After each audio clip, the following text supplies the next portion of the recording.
One night, my boyfriend and I were watching a movie in the living room when there was a knock on the door. I am 8 months pregnant, and we are both around 27. My kids, aged 5 and 7, were sleeping down the hall. My boyfriend peeked out the window, and we saw it was Roger.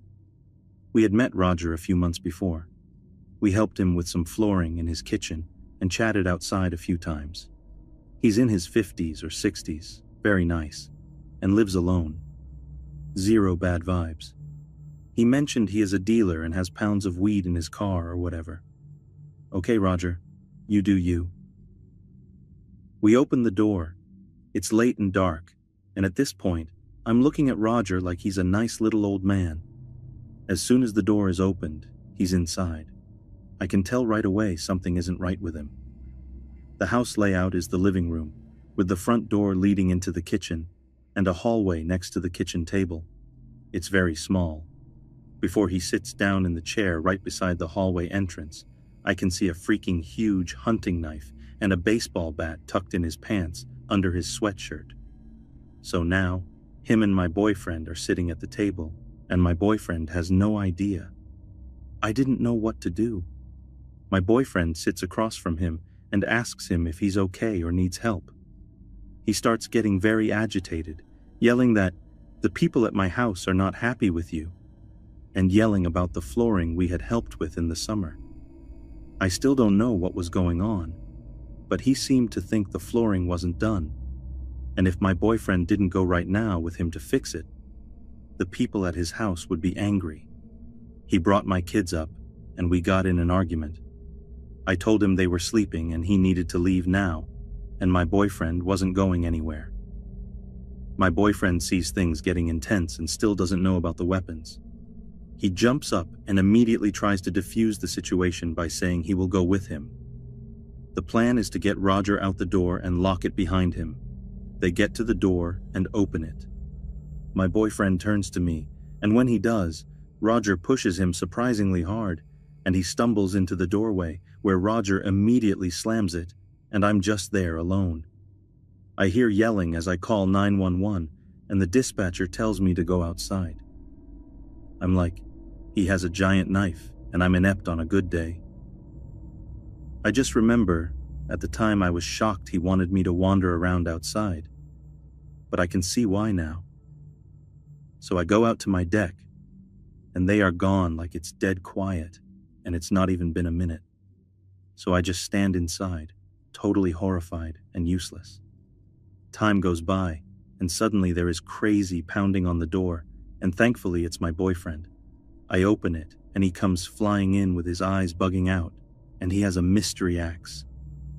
The 911 guy and me were like, what the fuck is going on?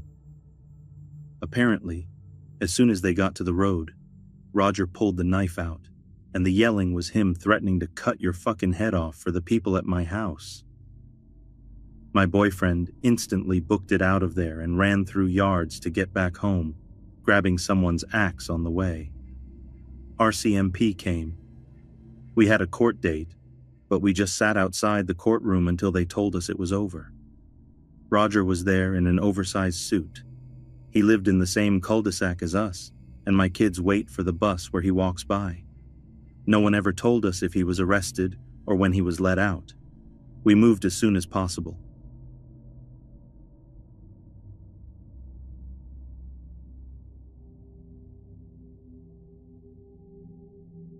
When I was about 4, 16 or so years ago, my family moved from a rough part of the state to a nice city. It was typical suburban bliss. White fences, picturesque homes, all with nice, lush yards. My sister and I were about 12 and 4 when we moved. Our next-door neighbor, Gene, was an older man in his late 60s, early 70s, who had just recently married Catherine, another woman in her mid-60s. My parents were friendly with Gene and got the notion that Catherine and Gene had been married before, which wasn't a big deal, but plays into the story later. I always got the creepy vibe from Gene. One of my best friends lived in the house behind me, so I often passed Gene's house to visit her house. Gene's favorite hobby was to sit on a lawn chair in his driveway, and every time I passed, he made it a point to talk to me, more so than the friendly neighborhood talk. One time, I was about 6, I was walking past, and he called me over. "Come look at these pictures," Gene said, and I cautiously headed over. It was a thick stack of pictures of children, not child porn or anything, but just children at play. Even at 6, I thought it was a little strange. Why was an adult showing me pictures of other children? I mentioned it to my parents later, and they told me that it was most likely Gene's grandchildren, and being only 6, I didn't think much of it. Fast forward a bit, and this is where the story gets really creepy. I avoided Gene as much as I could in this time period, and, save for the occasional creepy encounter, it was fine living next door to him. This occurred when I was around 12, and my sister was 19 or so. My sister developed fairly young, and by 19 was extremely curvy. At 12, I hadn't even really developed yet. I was still a beanpole. On hot summer days, my sister and I liked to play badminton with the sprinklers spraying us in the backyard. Since we were getting wet, we wore our bikinis to play. It was innocent and fun, and we played almost daily. A few days after we played, my sister pulled me aside. "Gene's in his camper," she whispered to me. I looked over. Gene had a massive trailer that was so big, the windows could still probably peek over our fence. Sure enough, the door was shut, but the windows to the camper were open, and Gene was watching us play badminton in our bikinis. This occurred almost daily when we were playing. Gene would come out, watch us play in his air-conditioned trailer, and shortly after we went in, he would too. Then one day, we were playing, knowing Gene was watching us but somehow hoping we were mistaken, when Gene popped his head up over the fence. My older sister had a heart attack, but cautiously walked over to Gene. "Is this your birdie?" Gene asked, holding up a bright purple birdie. "It came over my fence." My sister shook her head. "That's not our birdie. Our birdies are only blue and green," she told him. We had bought them in a set. We had no purple birdies. "Well, I've got a bunch of them over here. Come get them," Gene said. My sister politely declined, then told me we were done playing for the day. My sister and I instantly knew that Gene watched us play, then had gone out, purchased a set full of birdies to talk to us, and most likely lure us over to his house. After that, we stopped playing badminton. We later on learned that Gene had kissed one of our neighbors on the mouth right in front of her husband, and that Catherine wasn't his second wife. She was his 8th, and he ended up divorcing Catherine to marry a woman in her 20s. He moved away from next door, and my sister and I have never been so relieved.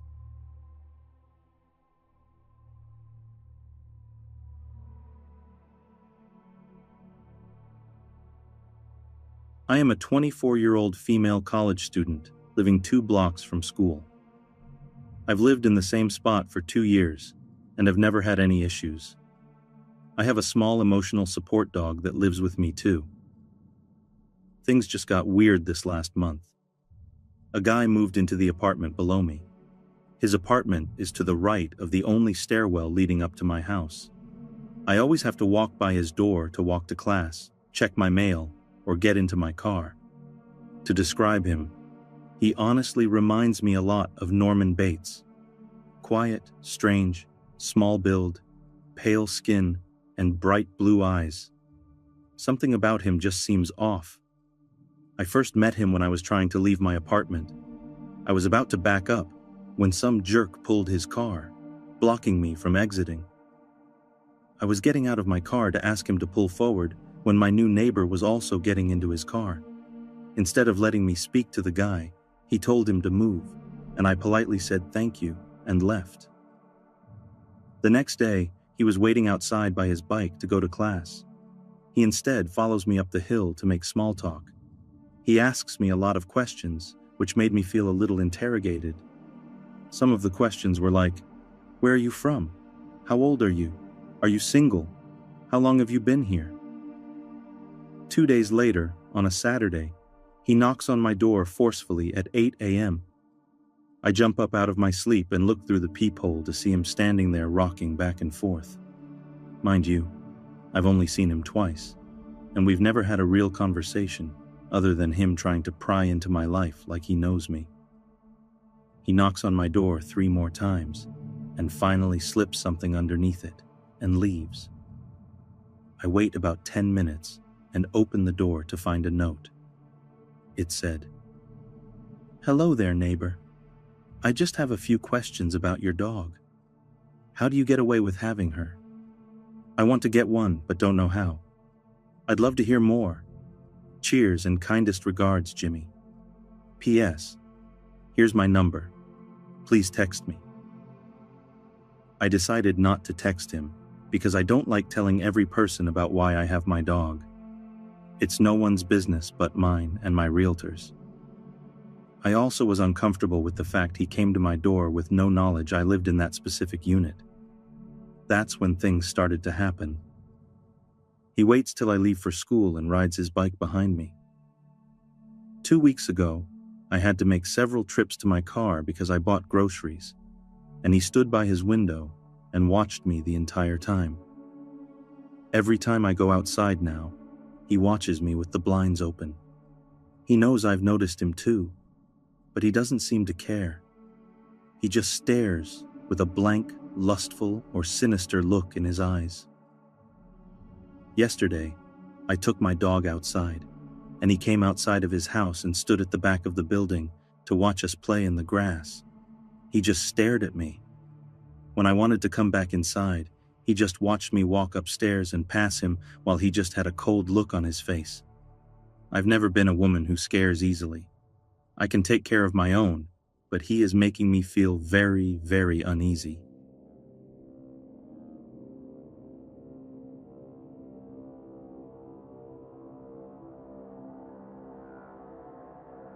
When I was 11, we, my single mom, 9-year-old sister, and 6-year-old brother, moved into a beautiful, older craftsman-style house. I had heard it was around 80 years old back in 1984. Soon after we moved in, we found out it was infested with cockroaches. I had never seen anything like it. You'd turn on the lights at night, and they'd scatter from every surface. We had to store all our non-canned food in the fridge to prevent them from getting into it. Despite trying bug bombs and professional exterminators numerous times, they proved resilient. Those creatures can apparently survive a nuclear war. Anyway, they weren't the reason we lived in the house for less than a year before fleeing for our lives. I just thought it was an interesting side story. To this day, roaches are near the top of my most detested bugs list. I remember my mom discussing our next-door neighbor's creepy son with my grandma. He was in his 20s or 30s. She had been doing dishes one day and looked up to see him standing directly on the other side of the kitchen window, staring in at her. Normally, she would have kept something scary like this from us kids, but around that time, she told us to inform her if we ever saw him near the house, and we weren't allowed to play outside. She also told us about a couple of times when she woke up to see him standing over her bed, and one time he put a cloth with chemicals over her face to knock her out. This is the part of the story I know the least about, since she didn't tell us about it until years later. I think she might have thought she was dreaming, especially if he was drugging her. I don't know if anything else happened. I've never asked her about it in case something did, and it brought up bad memories. So one afternoon, we were all doing some spring cleaning when my brother said he found a cigarette butt in the upstairs toilet. Weird, since nobody in our family smokes. Being a dumb little 6-year-old, he flushed it before telling our mom. I still remember her trying to get the entire story out of him, being upset that the evidence was gone, and thinking he might have been mistaken or maybe he'd picked up a butt somewhere outside out of curiosity. She soon dropped it, and we mostly forgot about it. I think it was a few weeks later. My brother was spending the night at our grandparents', and my sister and I were the only ones upstairs. Our mom's bedroom was downstairs. My sister heard a sound like a screen door slamming, but she insisted it came from inside the house, and she was freaked out. I told her it was just from outside and to go to sleep. A minute later, we heard a strangled cough coming from just outside our bedroom door. A man's cough, and it sounded like he was trying to keep from making noise. I whispered that we needed to get downstairs. We sneaked out of the room, and I had the irrational urge to turn on the light in the bathroom, which was just across the hall from our bedroom, and check to see if anyone was there. Then, just as strong of a feeling to get away from the bathroom and get downstairs now. The scariest moment of my life was when we were creeping down the stairs in the pitch black. It was a spiral enclosed stairway with walls, the perfect place for someone to hide. The stairway light was burned out, and the wooden steps were creaky, so it was terrifying making our way down. We got downstairs and woke up our mom, panicked that there was a guy upstairs in our bathroom. She started to tell us to go back to bed, but could see we were seriously scared. She went over to the bottom of the stairway to go up and show us there was nothing to be scared about. Then she had just as strong of a feeling to close the stairway door and lock it. She did, and called the cops. They found nothing, and didn't really take us seriously. The next day, she called a PD detective friend of hers from high school to come over and inspect the house. Remembering the cigarette butt in the toilet, she had him look at the upstairs bathroom window. It was a high, narrow, rectangular window. Not very big, but just wide enough for a person. Who knows how many times the intruder climbed our roof to get in and was upstairs while we were sleeping across the hall. The window swung up on hinges. When my mom's friend let the window drop, it sounded like a screen door slamming. He said the locks on all the windows were so old they were practically useless, and we needed to get out of the house immediately. We moved into my grandparents' house that day. When my mom went with her brothers a few days later to pack up some things, a back door had been smashed open, but nothing in the house was disturbed. A few years later, we heard the neighbor's son was arrested for rape and attempted murder. I still wonder what might have happened if I had turned on that bathroom light, if my mom didn't lock the stairway door, or if we didn't leave the house when we did. I also wonder if it's still infested with cockroaches.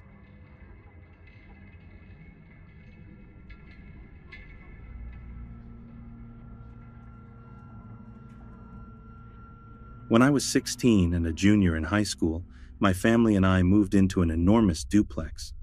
There was a balcony and everything. It was so cool to my 16-year-old self. When we moved in, we didn't think we had any neighbors since the door next to us still had a "For Rent" sign on it. I begged for my room to be the one with the window in it. You know that window where you can see into the other half of the house? Don't ask why, but I thought it was weird and cool. I loved it. I wanted to be able to see if anything weird went down. Once we were settled in, I had my friend, Seven, come over. We were in my room mixing our lip gloss with sugar and syrups from the kitchen, when Seven turned around and started tapping me. "Dude, I thought you said you guys didn't have any neighbors yet." I whipped around so fast, and there was some guy's face right in the window staring at us. We hightailed it out of my room and got my brother, who was 1 year younger than us, but 7 times bigger than us muscle-wise. Once we came back, the guy was gone, and the window was lifted a bit, which caused me to freak out about how we weren't sleeping in that room, even if I did beg for it to be my room. The next morning I told my mom about it, and she immediately marched Seven and I over to the other door, pajamas and all. We knocked several times before I was sure my mother thought we were smoking crack in my room. On our last knock, somebody answered, a small Mexican lady. Turned out that we did have neighbors. We didn't tell her about the guy in the window, but she immediately asked a favor of us, something about her son not being able to make friends, and that since we were around the same age, we could get close. I agreed, because I knew what that felt like, but Seven was hesitant. When we met her son the next morning on our way out to school, we were shocked and freaked out. It was that same guy that we had seen the night before. He was wearing a heavy green raincoat, even though it was blistering hot. He had curly brown hair and these huge eyes that I never wanted to look into. They were too far apart. During our walk to school, he kept playing with my hair and sniffing it. And when I would confront him, he'd deny he ever did it. It got really weird real quick. He wouldn't leave me alone. I hate to admit it, but I had started to think twice about being so nice to him. We had a completely different schedule, but he would always find his way into my classes. He'd even usher Seven away from me so we would be isolated. He sat with this group of guys at lunch, and he would make up complete lies about him and I to them. He would tell them I asked him out and tried to kick his door in, say that he held my hands when we were walking home. Minor stuff like that at first. I stopped letting him hang around. That's when it got serious. He started walking behind Seven, and I in the hallways recording my ass and saying he would screw it and lace it with his holy nut, while his new friends whooped and laughed. Once Seven had enough, she turned around and screamed at him. He stopped for a while. But one day, Seven and I were hanging out with some friends, and he showed up outside of the restaurant and just hovered near us. I had announced that my legs were tired, and all I heard was a loud, "Footstool!" And he dropped to the ground on his knees, telling me to place my feet on him. I immediately left and went home. That night I hung a sheet over that window in my room after his mom had came to us saying he hadn't came home. I remember the most terrifying part. I woke up to 10 texts from him, the last one being, "Just yell footstool and I'll come out." I swear to you, I heard his breathing. It was like an angry dog breathing. I started wailing and screaming until my mom came, and I begged her to get me out of my room. Once I was out, my dad and brother dragged him from under my bed while I was crying and shaking. He just smiled at me. The next month we moved out, and I was so terrified that I slept with my parents for months. I still haven't heard from him, gladly.